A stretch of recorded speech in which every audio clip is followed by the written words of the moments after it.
Good morning friends. तो एक बार फिर से स्वागत है हमारे सोनी टेक के ईडीयू चैनल पर। इसमें एजुकेशन से भरा वीडियो प्रतिदिन अपलोड होते रहती है। तो आज के क्लास में हम लोग बात कर रहे हैं इस सीरीज में, पूरा सीरीज में आपको पता है जैसा कि क्लास ही चल रहा था हम लोगों का। क्लास 10th का मैथ जो है कि पहले कुछ दिन पहले एक वीडियो बनाया था जो कि बहुत सुंदर रहा था आप लोगों के लिए, तो उसी पर मैं जो है कि एक वीडियो बनाया हूँ। इससे क्या होगा कि आपका 20 दिन में टोटल चैप्टर का रिवीजन भी हो जाएगा और सारा रूल रेगुलेशन ऑब्जेक्टिव सब्जेक्टिव सारा चीज़ का जो है हम थ्योरी प्रैक्टिकल कराते हुए आगे बढ़ेंगे। तो देखिए, कल हम लोगों ने सीखा था जो कि आप लोगों को याद रखना है। एक हम लोग सीखे थे संरेख, एक सीखे थे हम लोग अद्वितीय हल और एक हम लोग सीखे थे अनेक हल। ये तीन बातें इसमें हम लोग सीखे थे। 20-20, 25-25 मिनट में प्रतिदिन हम लोग बहुत सारी चीजें सीख लेते हैं, ठीक है। इसका सारा एक बार फिर से रिमेम्बरिंग याद कर लेते हैं। A1/A2 यदि संरेख होगा तो B1/B2 और C1/C2 तीनों बराबर होगा। अद्वितीय के लिए आपका जो है A1/A2 ही बराबर न होगा B1/B2, ये दूसरा हो जाएगा। और अनेक संरेख ये हो गया आपका कोई हल नहीं, संरेख कोई हल नहीं। तो इसमें क्या होगा, A1/A2 बराबर हो जाएगा B1/B2 के, तीसरा बराबर नहीं होगा। तो ये वाला पर ढेर सारा सवाल है और ये ऑब्जेक्टिव में भी आ सकता है, सब्जेक्टिव में भी आ सकता है। ये बात क्लियर होने के बाद अब आइए कुछ भाषा पर बात करते हैं। तो भाषा कहिएगा कि भाषा क्या होता है, दो चर वाले रैखिक समीकरण में भाषा क्या होता है।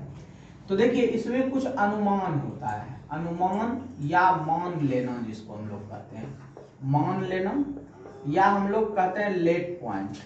अब लेट पॉइंट में आप लोगों को क्या करना है, एक चर राशि लेना है। क्यों? क्योंकि चैप्टर का नाम है दो चर वाले रैखिक समीकरण।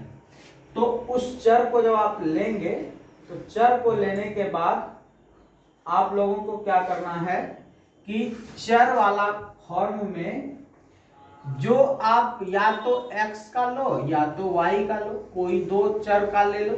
अब उसके साथ वो एडिशन कहेगा, सब्सट्रैक्शन कहेगा, तो आपको लेट पॉइंट में ये बात को लेना है। अब इसमें कहेगा गुना कितना है, 2 गुना 3 गुना 4 गुना, तो राशि के बाद हम लोगों का क्या रहेगा, गुना रहेगा। अब इसमें दो चीज और याद रखना है, अधिक या कम। इससे ज्यादा आपको इसमें टर्म नहीं मिलेगा। अधिक रहेगा तो जोड़ का निशान देंगे, कम रहेगा तो कम कर देंगे, और गुना रहेगा तो आपको क्या करना है, 2 गुना 3 गुना 4 गुना ये कर देना है।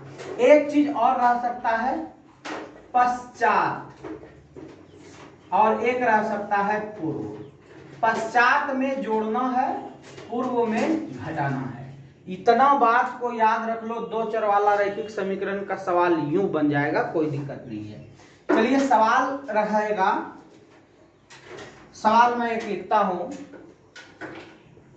रोहन का उम्र आज से 5 वर्ष पहले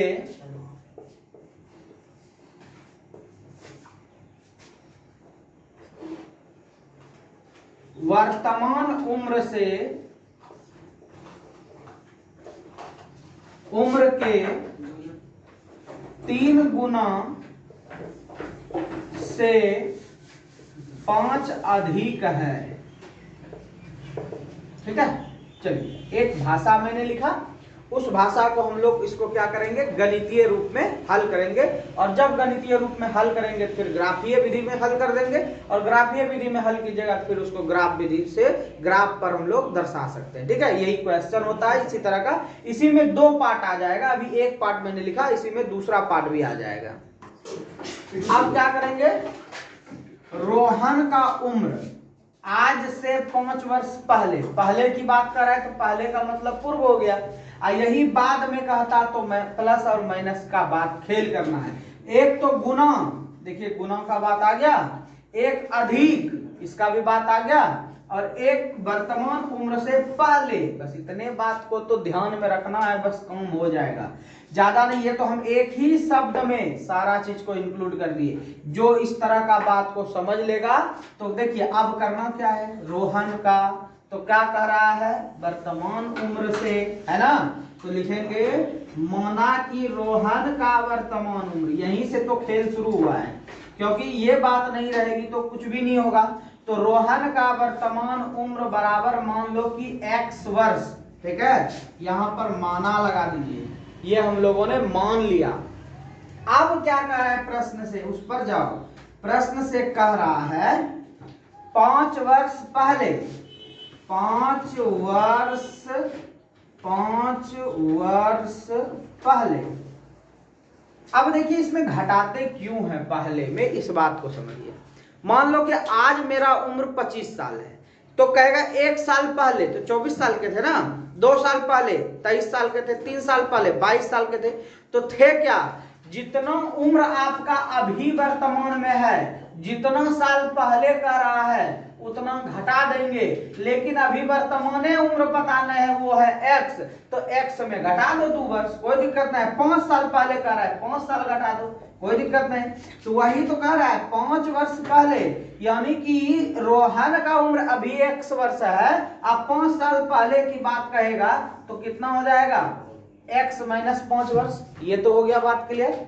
अब कह रहा है 3 गुने से 5 अधिक है, 3 गुने से 5 अधिक, कहता है क्या 3 गुना उम्र, 3 गुना उम्र, बात समझ रहे हैं। देखिए इतना उम्र हो गया 5 वर्ष पहले, ये कितना गुना है, 3 गुना है। कितना गुना है, 3 गुना से 5 अधिक है, कितना है ये, 5 अधिक है। यही फॉर्म बन गया। इस फॉर्म को जब आप लोग याद रख लोगे तो सवाल बनाने में कोई दिक्कत नहीं होगा। अब इसी का दूसरा पार्ट रहेगा तो उसको भी लिखेंगे। तो इस तरह से एक नहीं 2-2 चर वाले को हम लोग जो है आगे लेकर के बढ़ेंगे। ये तो हो गया।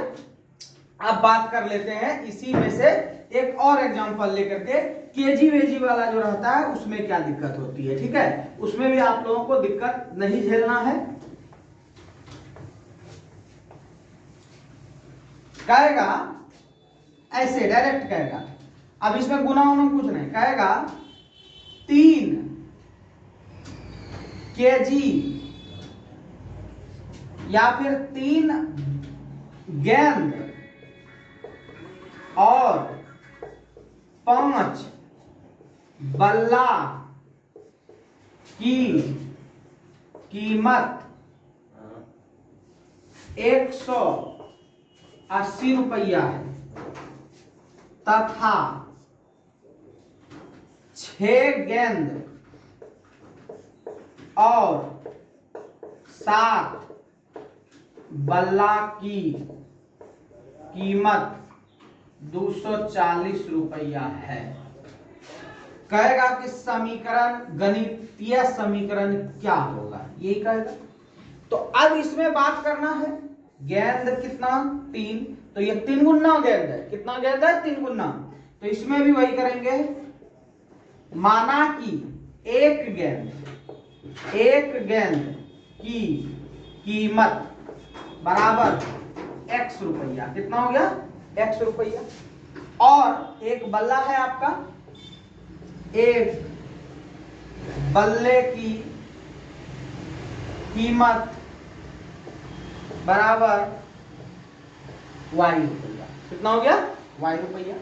अब क्या करेंगे इसको, इस दोनों को हमको इस प्रश्न के हिसाब से लेकर के चलना है। तो क्या लिखेंगे प्रश्नानुसार, तो प्रश्नानुसार में क्या हो जाएगा, 3 गेंदें एवं 5 बल्ला, क्लियर, 3 गेंदें 5 बल्ला, तो 3 गेंदें गुना x हो जाएगा। जोड़ेंगे, क्यों जोड़ेंगे, क्योंकि जब दुकान जाते हो सामान लेने के लिए तो एक साबुन लिए, तो साबुन को मान लिए कितना x, कितना मान लिए x। अब वो 2 गो साबुन लिया, कितना लिया 2 गो, या 4 गो ले लिया, डिटोल का 4 गो का पॉकेट ले लिया, तो 1 गो का दाम पूछा 20 टका, तो 1 गो का दाम हो गया x टका, और उसमें वो 4 गो का ले लिया, तो 4 से क्या करता है वो गुना कर देता है, 20 चौक 80 हो गया एक समान का। साधारण बात है, गणित कोई बड़ी चीज नहीं है। और उसके बाद कहेगा क्या कि और क्या लिए, हाँ शैम्पू ले लिए, तो 2 टका पीस शैम्पू और 10 ठो शैम्पू ले लिया, तो शैम्पू की कीमत y मान लिया, 10 ठो लिया, तो यहाँ पे लिखा हुआ है ना कितना बल्ला, तो 5 ठो बल्ला लिखा हुआ है, 5 और गुना बल्ला 1 का 5 टका, और इसका दोनों का जोड़ के वो दुकानदार को कितना दिया 180 टका। यही तो हो गया आपका 2 चर वाले रैखिक समीकरण का गणितीय रूप। यह गणितीय रूप, इसी को बदलेंगे आलेखीय रूप में और फिर उसका आलेख बनाएंगे। ठीक है, यही काम है आपका 2 चर वाले रैखिक समीकरण में बेसिकली। अब इसी में थोड़ा सा जटिल रहेगा।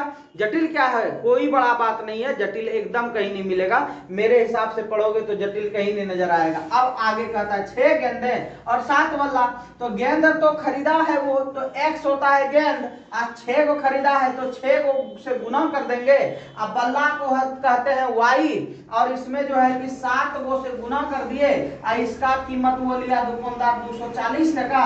अब इससे तुम यह प्राप्त कर सकते हो कि 1 ठो गेंद का कीमत कितना था और 1 ठो बल्ला का कीमत कितना था, ये इससे निकाल सकते हो। तो 3.1 चर वाले रैखिक समीकरण में जस्ट लाइक ऐसा ही सवाल है। आइए कुछ सवाल पर गौर करते हैं ताकि आप लोगों को कंफ्यूजन ना हो, फटाफट सॉल्यूशन करा देते हैं। फिर 3.2 का तो बहुत सारा सवाल लगभग हो गया, कल वाला चीज को खाली याद रखना है, पिछले वीडियो को देख लेना।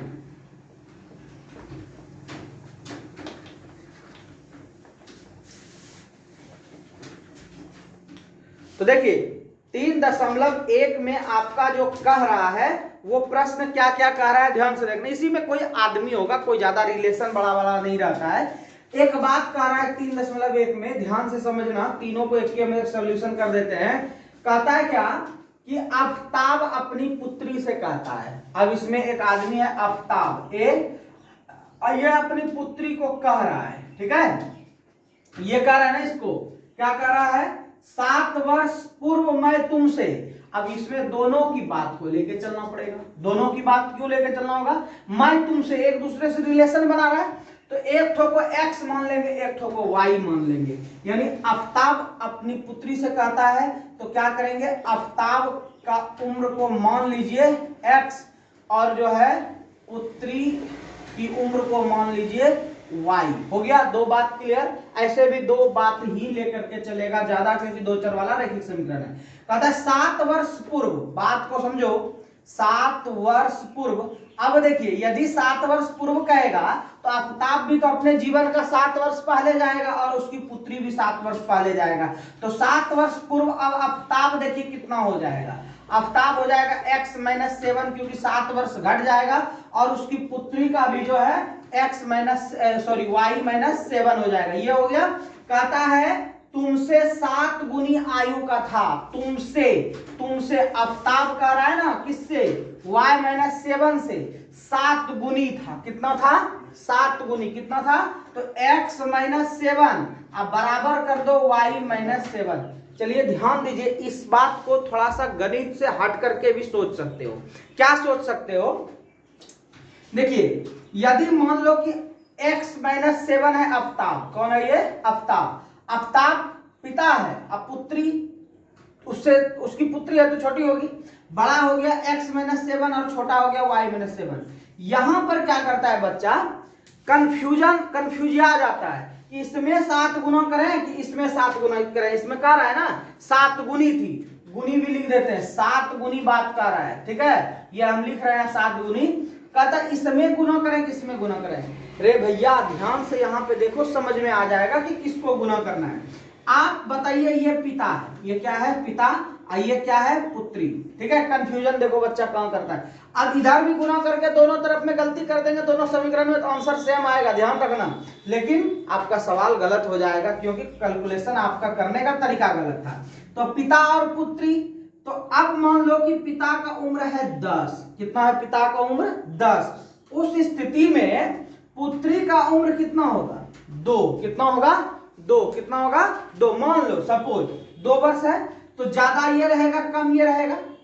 और यदि हम गलती से 7 गुना उम्र का कर दिए बेटी को, तो 7 दूनी कितना हो जाएगा 14। लेकिन ये बेटी 14 का नहीं हुआ ना, तो कह रहा है क्या कि 7 वर्ष पूर्व, 7 वर्ष पूर्व, ठीक है, कह रहा है क्या कि 7 गुनी आयु का था। कौन था? ये ना था 7 गुनी आयु का, तो जितना उम्र इसका हुआ, इसका किसका, पुत्री का, उसकी अपेक्षा 7 गुनी का था।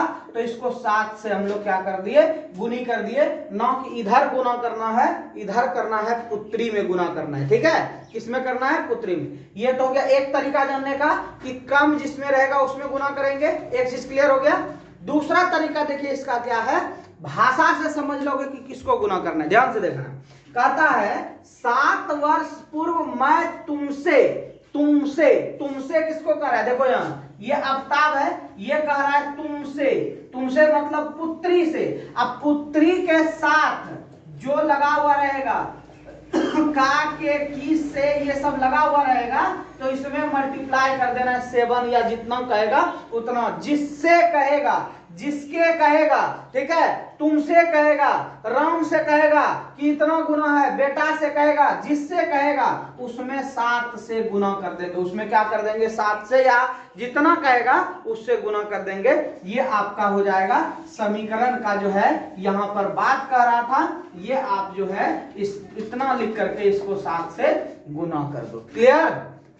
इसी में अब से 3 वर्ष बाद एक और बात कर रहा है इसमें, अभी भागना मत, 3 वर्ष बाद, 3 वर्ष क्या कर रहा है, बाद। तो जैसे 3 वर्ष बाद होगा, अवताप भी तो हो जाएगा ना, क्या, x + 3 वर्ष का, ज्यादा उम्र हो जाएगा। अब फिर पुत्री की बात आती है, तो पुत्री का y है, ये भी 3 वर्ष बाद 3 वर्ष बड़ी हो जाएगी। अब कहता है 3 गुनी उम्र का, तो 3 गुनी, 3 गुनी, ठीक है, किससे, तुमसे, तुमसे मीन्स पुत्री से। तो ये हो गया अवताप, और अवताप में गुना न करना, ये तो बड़ा अपने ऑलरेडी है, बड़ा को किसको करना है, यानी गुना किसको करना है, तो दाएं तरफ वाले को 3 से गुना कर देना है। बात समझ में आई कैसे की जाती है, बात समझ में आई। इससे क्या होगा, कभी आपका गलती नहीं होगा।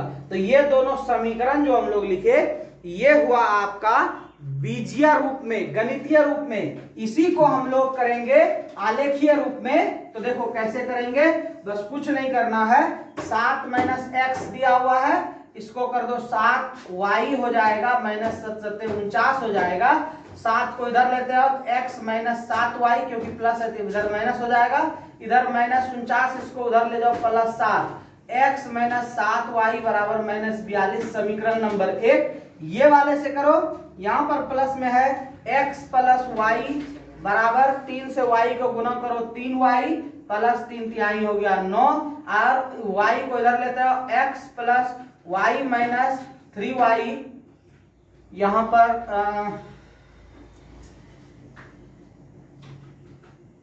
x प्लस ये y नहीं है, ये 3 है, 3, और यहां पर हो गया आपका 9, 3 को उधर लेते जाओ, x - 3y बराबर 9 - 3, x - 3y बराबर 6। ये हो गया दूसरा समीकरण, ये हो गया पहला समीकरण। अब इसी से हम लोग कल सीखेंगे कि ग्राफ कैसे हल किया जाता है। एक सवाल बना लोगे, सारा सवाल बन जाएगा। तो इस चैप्टर में हम लोग अभी 2 चीज सीखे हैं। पहला चीज आप लोगों को ये याद रखना है कि अद्वितीय कब होता है, अभी हम लोग फिर चर्चा किए थे, और फिर अनेक कब होता है, और कोई हल नहीं कब होता है। ये बात याद रख लो। एक मॉडल का सवाल खत्म, और अभी जो ये लिखे थे क्या क्या चीज, एक बात मान लेना, एक गुना करना, एक पश्चात और एक पूर्व, एक 7 गुनी, एक 3 गुनी, एक 2 गुनी, उसको याद रख लेना। तो इस मॉडल का हिसाब बन जाएगा। और उसके बाद कल जो बताएंगे ग्राफ हल करने के लिए, इस चैप्टर का कहानी खत्म हो जाएगा। तब बचेगा केवल 3 बातें हल करने का तरीका।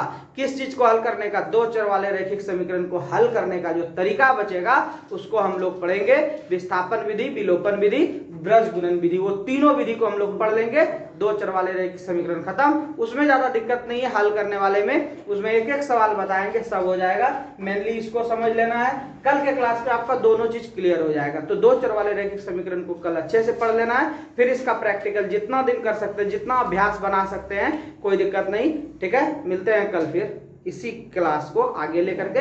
HW में 3.1 और 3.2 बनाने का प्रयास कीजिएगा।